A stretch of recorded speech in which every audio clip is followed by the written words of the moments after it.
Video play कर दिले बानी तो सब्सक्राइब भी जरूर कर ले, ताकि आप लोग के अपना भाषा में भोजपुरी के नया नया वीडियो सॉन्ग पे रिएक्शन देखे के मिले भोजपुरी भाषा में। तो लाल रंग के सब्सक्राइब बटन के दबा के हमने के चैनल के सब्सक्राइब कर लीजिए और घंटी वाला बटन जरूर दबाई, ताकि आपके पास जल्दी जल्दी रिएक्शन की नोटिफिकेशन मिले और सबसे पहले आप वीडियो देख पाए। बैक टू बैक रिएक्शन करेंगे सिलसिला में तीसर का रिएक्शन लेके हाजिर बनी सोनिया की रोटी।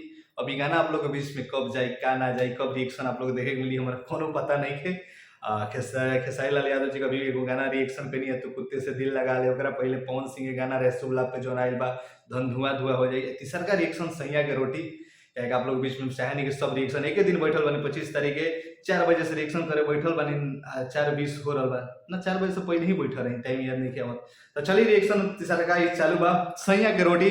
प्रणाम तक आलवासा करते नहीं आप लोग बहुत बड़े अखम जा। तो एक बार फिर से आप लोग बीच में लेके हाजिर बनी आप लोग के बीच में भोजपुरी रिएक्शन अपन भाषा में जाना आप लोग उम्मीद करें जा, वेट करें जा, खातिर बहुत बहुत धन्यवाद कि आप लोग इंतजार करें जा, लव यू।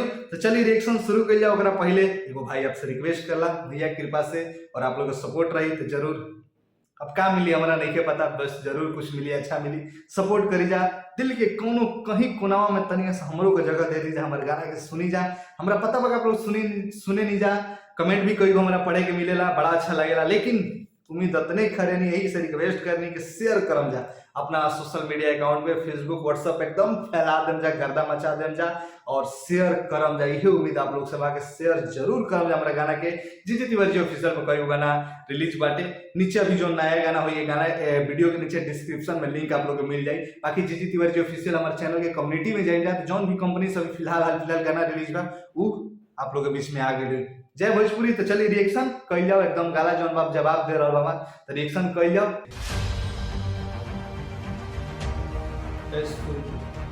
निर्माता संजय यादव,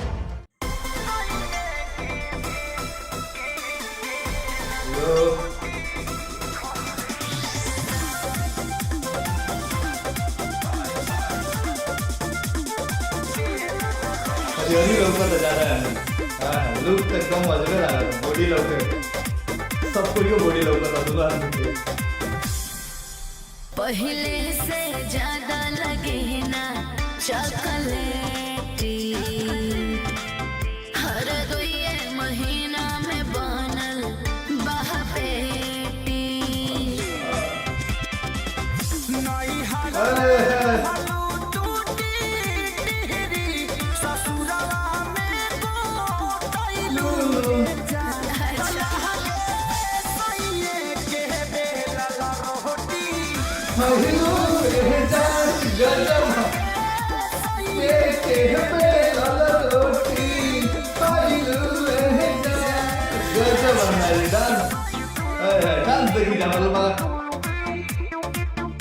गाना के तो जवाब देंगे लिरिक्स के,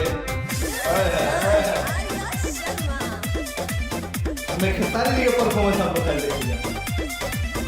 कहवाना विटामिन तोहार पियाउनु हो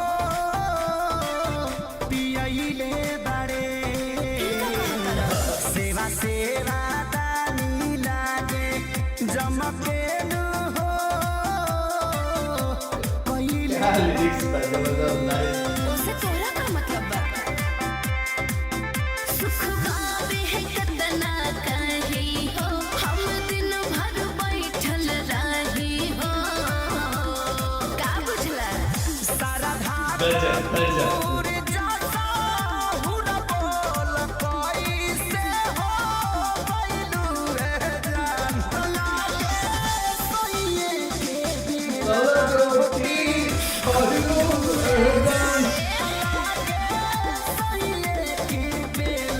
बहुत ही सुना है, तो मजा आ रहा है देखने में भी और सुनने में भी।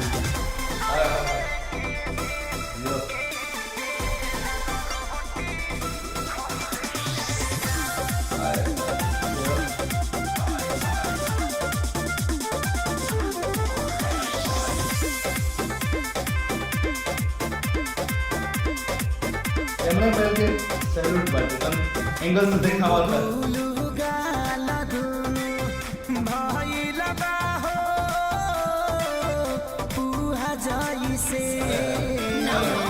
बोला ये सहारा को काला कहीं ना कैमरा मैन के सैल्यूट पर हो की गो रइलू वैसे हर सोनू के करदानी के ई पानी है जवानी के संजय विशाल याथे सारी के लागे तू भूलैलू रे जान लागे सइए के रोटी खइलू रे जान लागे सइए के बेलन रोटी खइलू रे